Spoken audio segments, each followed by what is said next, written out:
This video went mega viral and of course is super controversial.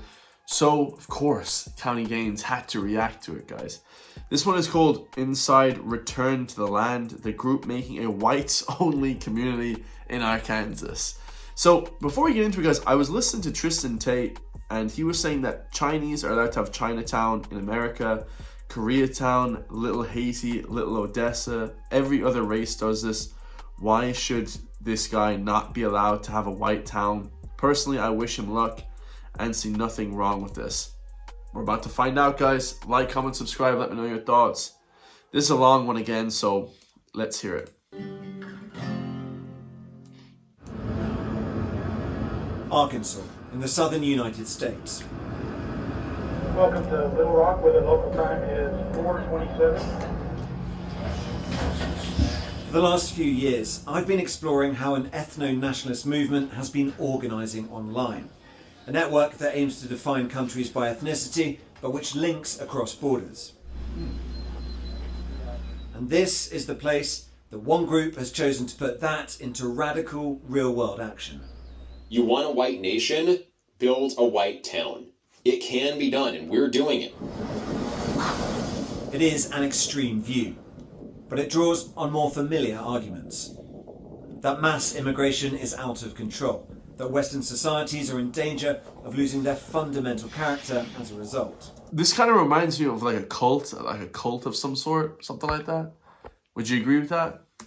One of the arguments here is that this isn't about persecution of an ethnic identity, but protection of an ethnic identity, and that identity happens to be white. So we're going here now up into these pretty remote woods to really put that to the test. We are driving deep into the Ozark Mountains.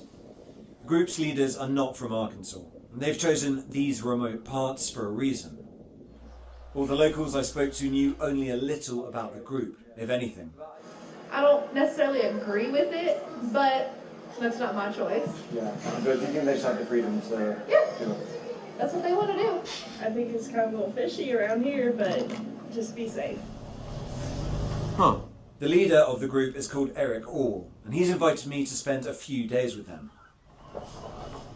Hey, Eric. He insists what he is doing here is entirely legal, and that's key, because if it is, it could be a blueprint for many other communities to come. Welcome to the Ozarks. Thank you very much. Introducing the Ozarks. So that must be. It sounds like they're in the mountains somewhere, like like the hills. Somewhat of a mountainous, rural terrain in Arkansas. Arkansas is pretty damn rural to begin with, though. So I don't know. This already seems like a bit of a cult, like Waco. What we've done here is establish a place where we have control over who our neighbors are, and that is just for the sake of preserving, our culture. And that culture, effectively, we're saying this is a white culture, a whites-only place. White American culture. Yeah, not just white, but white American. But what this sounds like is bringing back segregation. Is that a fair assessment? Well, it's free association. So we're not trying to keep other people down. This is a small settlement in the middle of the Ozarks. But they are being kept out. You don't let everyone into your home. 160 acres taking shape, forest cleared, roads laid, cabins built. Around 40 people live here. Hundreds more from across the world have paid to be members. I'm intrigued to find out what motivates people to give up their old lives for this. We met here. You met here? I guess he came here. I met her on like day 3. Oh my god, what a story. It beats Tinder, doesn't it? Yeah, right? Yeah. David and Caitlin not only met here, they got married last month. Huh? They wouldn't be here without social media. Somebody had posted a video of Eric. Yeah. I saw videos of them actually building stuff on the land. I was like, oh man, I gotta come check this out. I figure if there's nothing else like this in the country, it should at least exist. Yeah. Do people really think that we should never be able to choose our neighbors? It wouldn't be controversial for any other racial group to do the same thing. I think it'd be quite controversial. Well, if you don't have rules against it, then, you know, anyone of any race can come and be your neighbor, and they're watching the news, which is telling you that white people are, you know, the cause of all your problems and all the ills of society, and suddenly, you know, your children are much less safe because there's a lot of violence, anti-white violence, happening to white people and white children.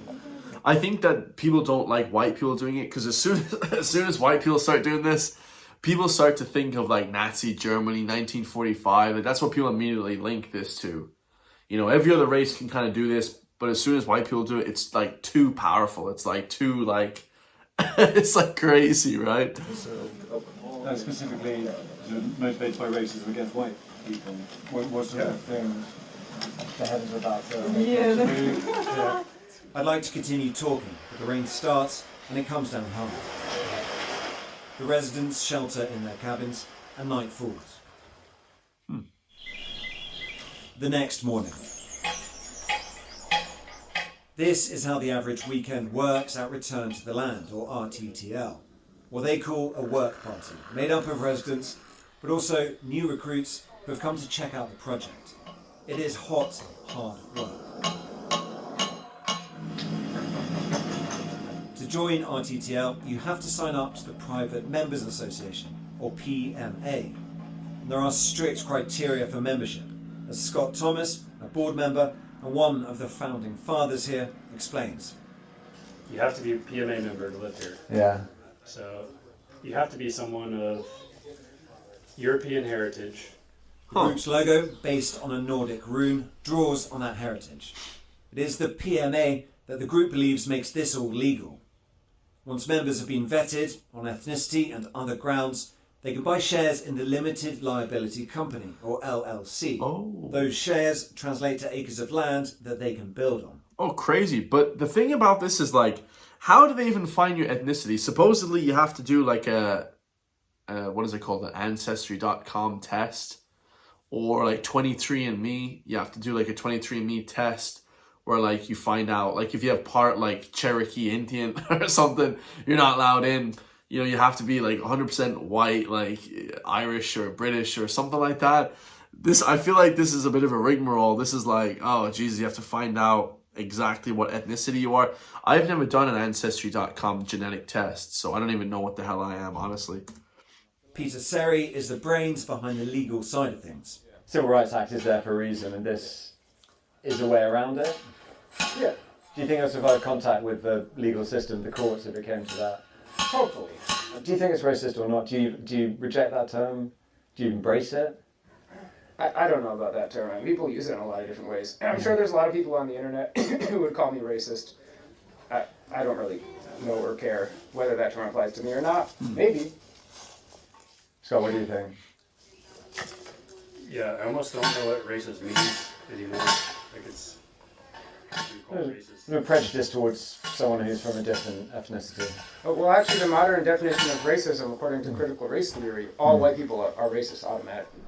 A lot of this... I guess, so they're saying that basically everyone wants to protect their own race or something like that? Yeah.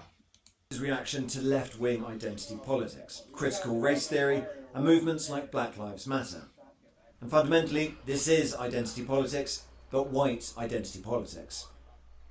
And what they're building here is a safe space for people of European ancestry. It's exclusionary, it's sort of an attempt at segregation. Right. Is that fair? Probably. Dude, you gotta admire the sort of like just not giving a shit. I mean, if people are getting pissed off, I think in the US, like people are just getting pissed off, guys, with just like whatever crime and immigration a little bit. So they're just like, we're just gonna build our own shit. Yeah, it's pretty wild. While the men labour at the roadside, the women of Return to the Land are at work too, looking after the 6 children who live and are homeschooled here full time. Oh wow.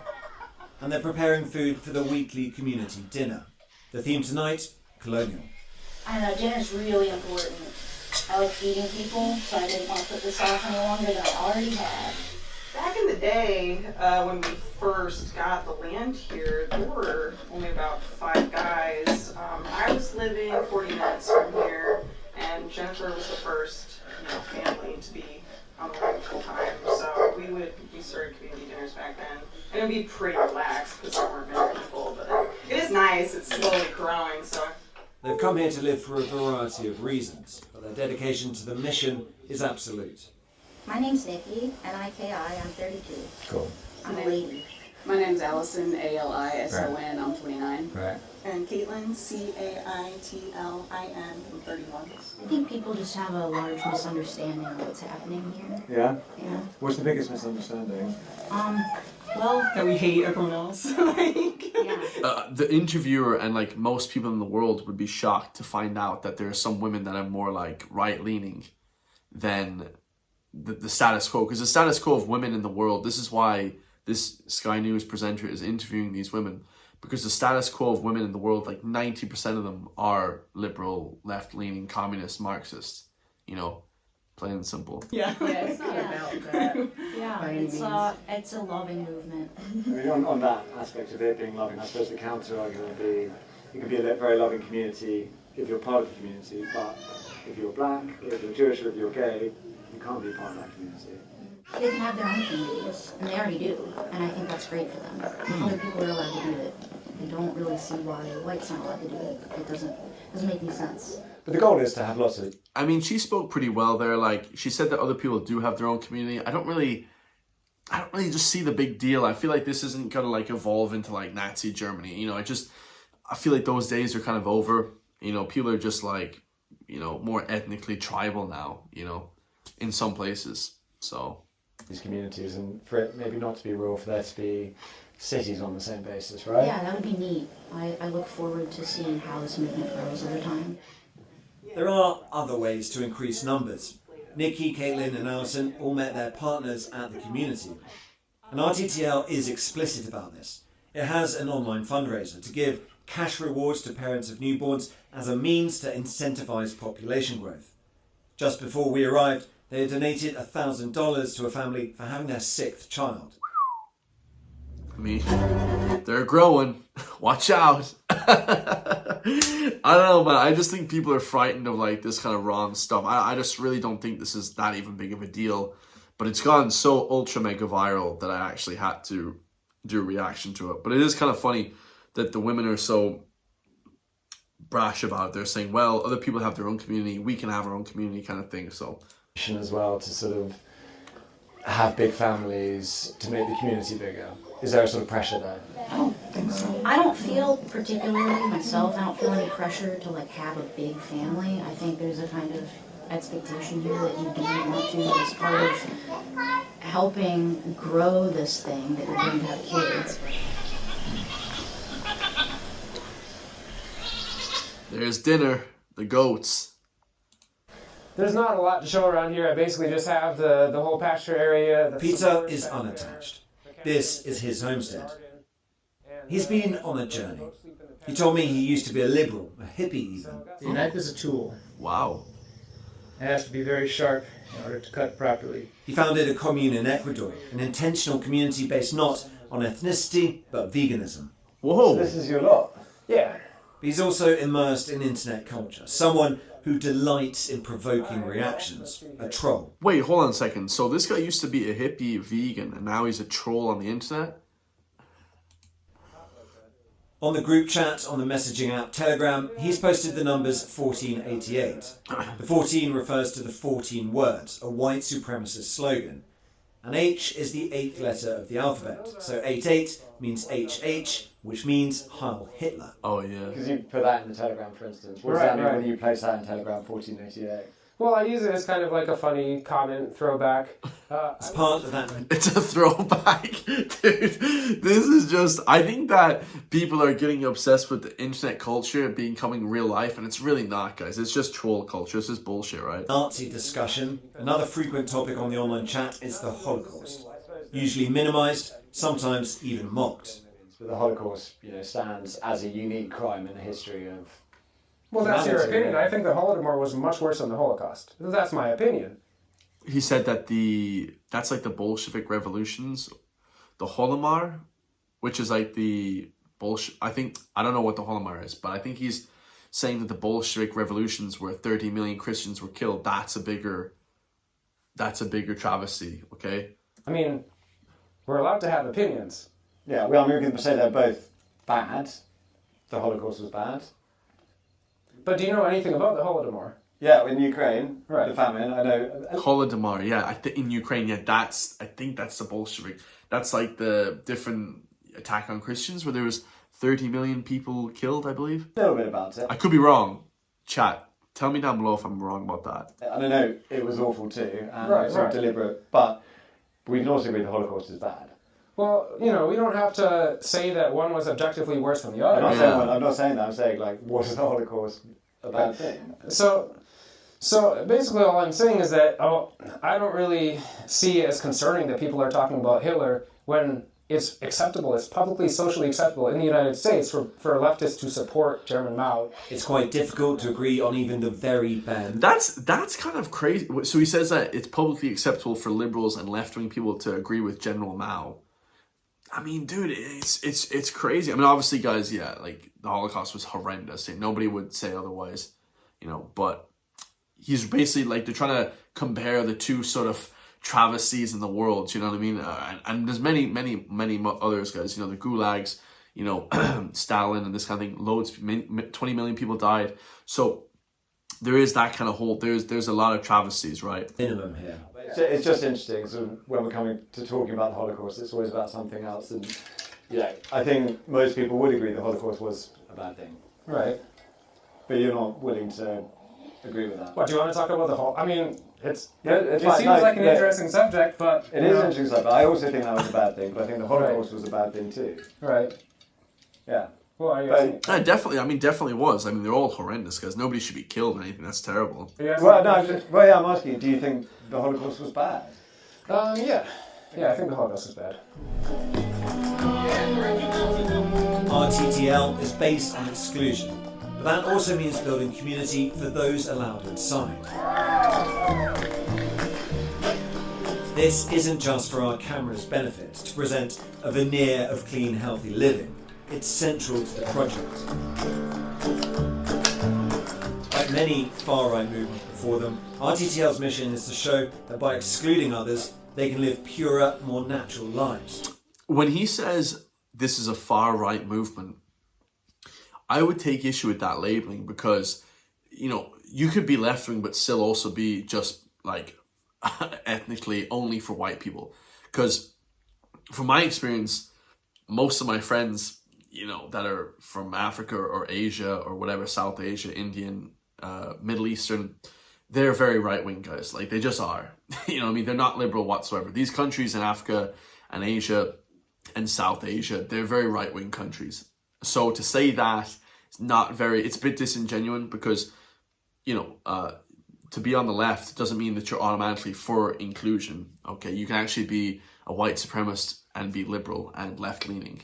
Absolutely, 100%. So, as they put it on their website, to cultivate wholesomeness, beauty, health, and hope.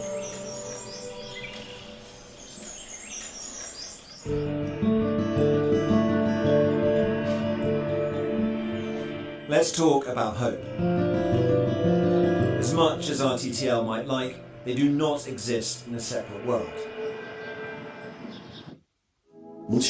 So he's going to talk with slavery, the sort of slave trade that went predominantly to the south. Pocahontas is the nearest town to the settlement. Pocahontas hope means something different for Pat Johnson. I am Tom. I'm Pat. Oh, you're Pat. Lovely to meet you, Pat. How are you? We met her before we went up into the hills. It was about 25 students that attended school here. At on the and whole off. time, yeah. Mm-hmm. So it's really tiny. There you are. Yes. Second from bottom. How old are you in that photo? I don't know. I think probably about 12 or 13. This is the school she attended in the 1950s. Oh, wow. A school for black children only. Because she was not allowed to be educated with white people. Yeah, they did have bad... I mean, the segregation in general is terrible, guys. And it's not good to kind of put people... Because you're race or whatever. That's not good, guys. It's pretty horrendous. Especially because people are obviously very friendly. Everyone's kind of the same at the end of the day. I guess they mean like these people want like their own culture or something. He said white American culture or something like that.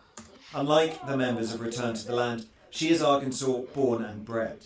For the first 15 years of her life, she lived under segregation. We could not go to school together. We couldn't eat together. We couldn't do everyday things together. Each day that you leave your home, you are under rejection. And Pat... That's not good, guys. That's terrible. Had hoped those days had gone. When you hear things like that, it causes you to be fearful. And you don't know who to trust. When I explain what Return to the Land is doing, just half an hour's drive away, she's not so sure. And in her eyes, there is one main reason for that. I feel like that's the change of, and I'm just going to say, I think it's the change of our presidency. That's what I'm going to say, because I feel like that's where the change is. It's allowing people to have the right to be open for hatred. That may be a feeling, but it is also backed by the data.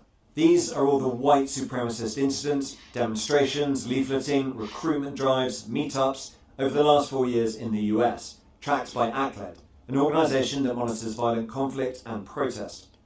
There has been a dramatic increase over that period. It has become a background thrum of nationalist activity. Well, hang on, it's kind of died down there in 2025, right? It has become a background thrum of nationalist activity. Like it peaked mid-2023. Patriot Front is the most active white nationalist organisation in the US right now. Yeah, Patriot Front is, I believe, mostly, they always say that there's mostly like feds in that group. There's like police and like FBI agents and stuff. That's like confirmed, is it? I'm not sure. Its leader is Thomas Rousseau. Foreign races have never successfully assimilated en masse into American culture and nationality. And the group has tight links to Return to the Land. Eric and Thomas speak on each other's podcasts and have fast-track membership for both organisations.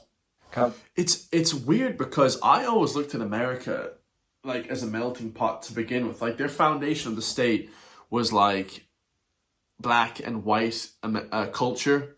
It wasn't just like white culture. That's what I thought about. Like in Ireland and like Europe, some European countries, it's like basically 100% white, like European culture. But in America, it's like a melting pot of people. You know, that's how I always figured it. Like, because like obviously you look at Africa as more black African culture. Then you look at the Middle East countries as like Semitic sort of like Middle Eastern culture, like, you know, that race of people. Then you look at like India as like Indian brown culture, that kind of thing. But I never looked at America as like a white only country. I always thought America was definitely like a black and white country for sure. Hey, feels good. Yeah. It's about time we spoke to Eric. Less than 50% of children born today in the U.S. are white. I'm white. My kids are white.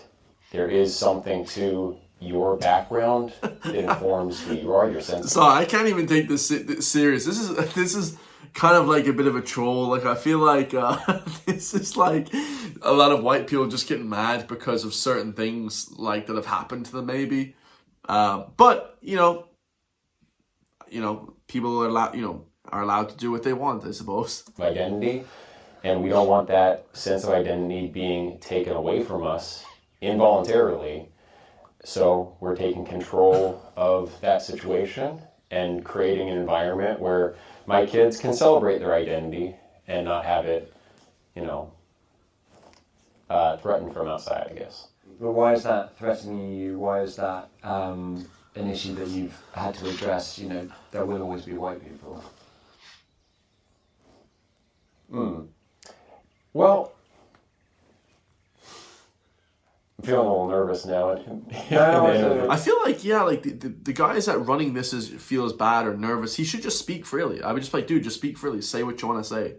Like, you know what I mean? If this is your group, this is what you want to do. Like, don't be like shying away from the fact of what you think. You know what I mean?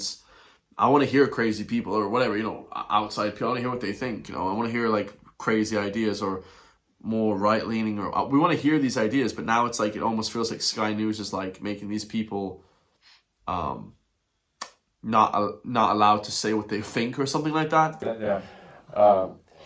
We are forced to accept people into our neighborhoods, into our businesses, and into our lives who won't share our background, who won't share many of our cultural priors, even moral priors. We don't have a rule stating, you know, if you have X amount of non-European ancestry, you're definitely out.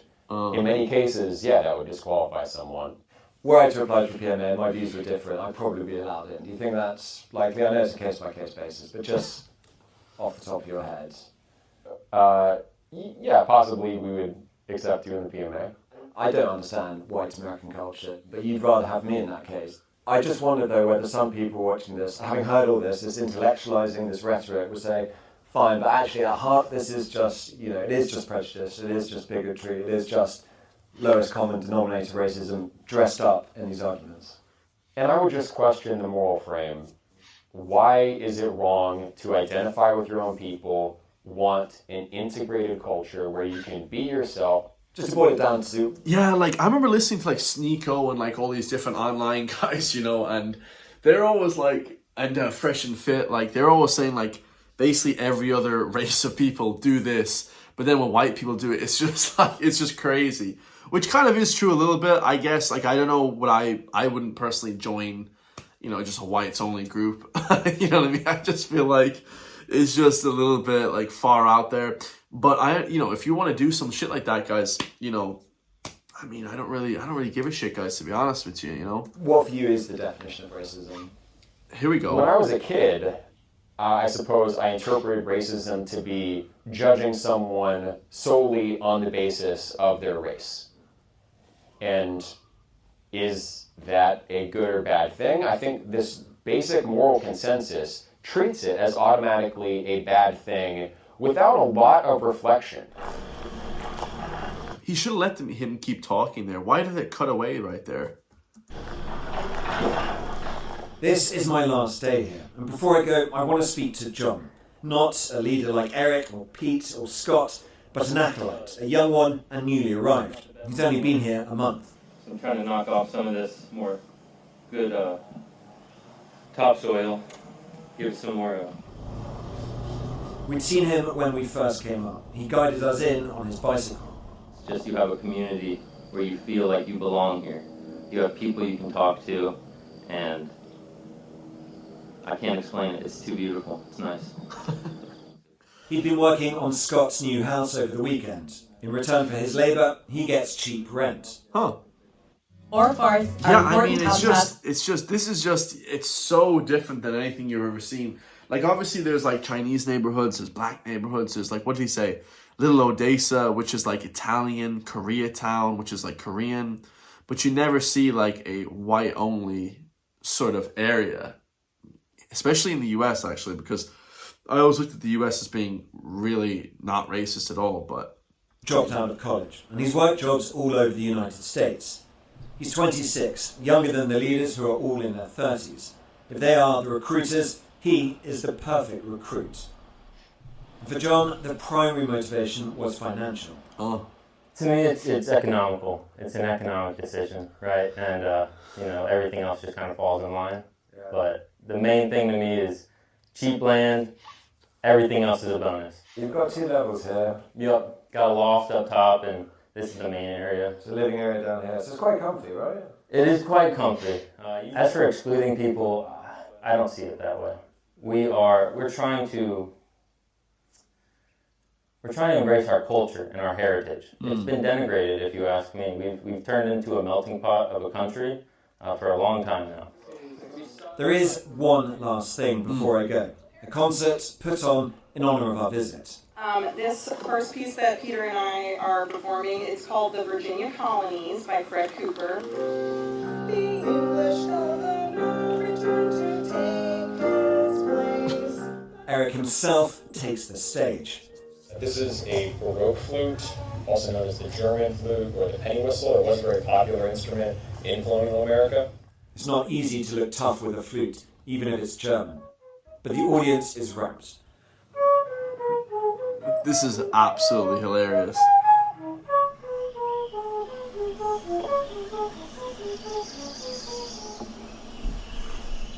Would America be better as a white nation state? Better in what sense? Would you prefer, completely blank slate, America's just an ethnically white country? I would probably feel more comfortable there because I'm white, and that's the way that this country was when my ancestors came here. You also talked about Hitler in your videos a couple of times when you've talked about people are waiting around for a new Hitler to come. And you said he's not going to show up. You have to do the work for that Hitler to arrive. Hitler is a very controversial historical figure. I think the mainstream view is one-sided. It's informed by World War II propaganda, but also the contrary position that Hitler did nothing wrong that many people online say, that's also a one-sided view. I think all historical figures are complex, multidimensional. When I say you're going to have to wait for that new Hitler to arise, I'm not saying you're going to have to wait for a new person to start a new Holocaust. I'm saying you're going to have to wait for a charismatic leader who's going to advocate for your interests, because that's how a lot of people see Hitler. I'm addressing how they think of Hitler, not my own view. There are other PMAs, other bits of land that are going ahead. Yeah, there are two other groups, actually three, organizing. One in Appalachia, one in the Pacific Northwest, and then another one here in Arkansas. So this is the growing movement. Right now it's growing very quickly. Yeah, we have applicants every week. I would like to see more communities so that people in all parts of the U.S. have this as an option if they want it. I would also like to see us network and branch out internationally to a greater extent. Is there anything you want to talk about that? PMA in Ireland? Uh-oh. I kind of want to ask you, after seeing this, do you think what we're doing is immoral? Yeah, I do. Yeah? Yeah. And that's not, for me, it is not an objection. I think the way we've talked about it is, I don't think it is like a country club. That's the difference. I don't think this is sort of free association. I think you are depriving people of a fundamental right to housing. That's how I see this issue. And I think the reason I'm asking those questions about where it goes from here, I think that is a thought experiment, but I think if you replicated it large, I think I would be unhappy with how that looked if it were in my country, and if I were on the receiving end of it. You think intentional communities shouldn't be able to associate how they like? Not on the basis of race. It is a weird one because they wouldn't even have to call it a race thing. They could just say maybe how you vote or something. You could just switch it in a way, like these people, if they wanted to, they'd switch it in a way that wouldn't even involve race. It would be like, I don't know, ethnic background or something, you could just switch it in a way, not even ethnic background, like European heritage, you could just swap the language out and they would be like, oh, it's all good, Arkansas State Attorney General told us, "This is the first I've heard of these allegations. Racial discrimination has no place in Arkansas or anywhere in a free society." Oh, right, absolutely. Allegations raise all sorts of legal issues, including constitutional concerns. My office is reviewing the matter.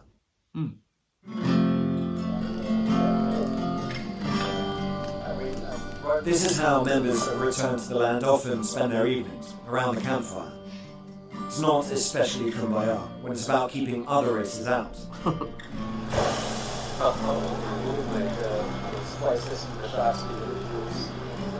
Somebody says something like a little bit racist, a little spicy. The gasoline going up on fire. Yeah, I mean, the bulldozer isn't just a novel way to build a fire. It's also a reminder that this group's ambitions extend far beyond cozy get-togethers in the hills.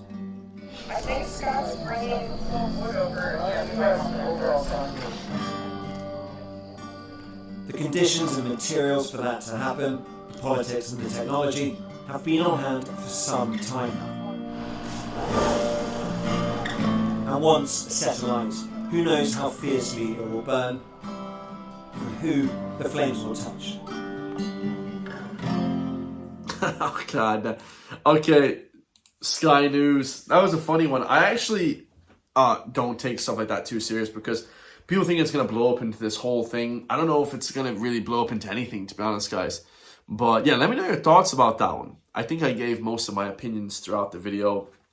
But yeah, it is crazy. So Tristan Tate agrees with it, I suppose. And he's, you know, half white, half black. I don't really know exactly what it's like supposed to be a cultural thing, you know, because just when I see race only, I don't really see too much, guys. You know, it's more of a cultural thing for me. Definitely, like, you know, if someone agrees with the politics, like most of my friends that aren't, you know, ethnically Irish, whatever, agree with my politics, or they agree with the culture, how I see things, you know, musically and that kind of thing. So I don't know, guys. It is a weird one, but let me know your thoughts. If you want to support me, hit the join link underneath the video. Become a member today. I love you all, and I'll see you all in the next one, guys. Peace.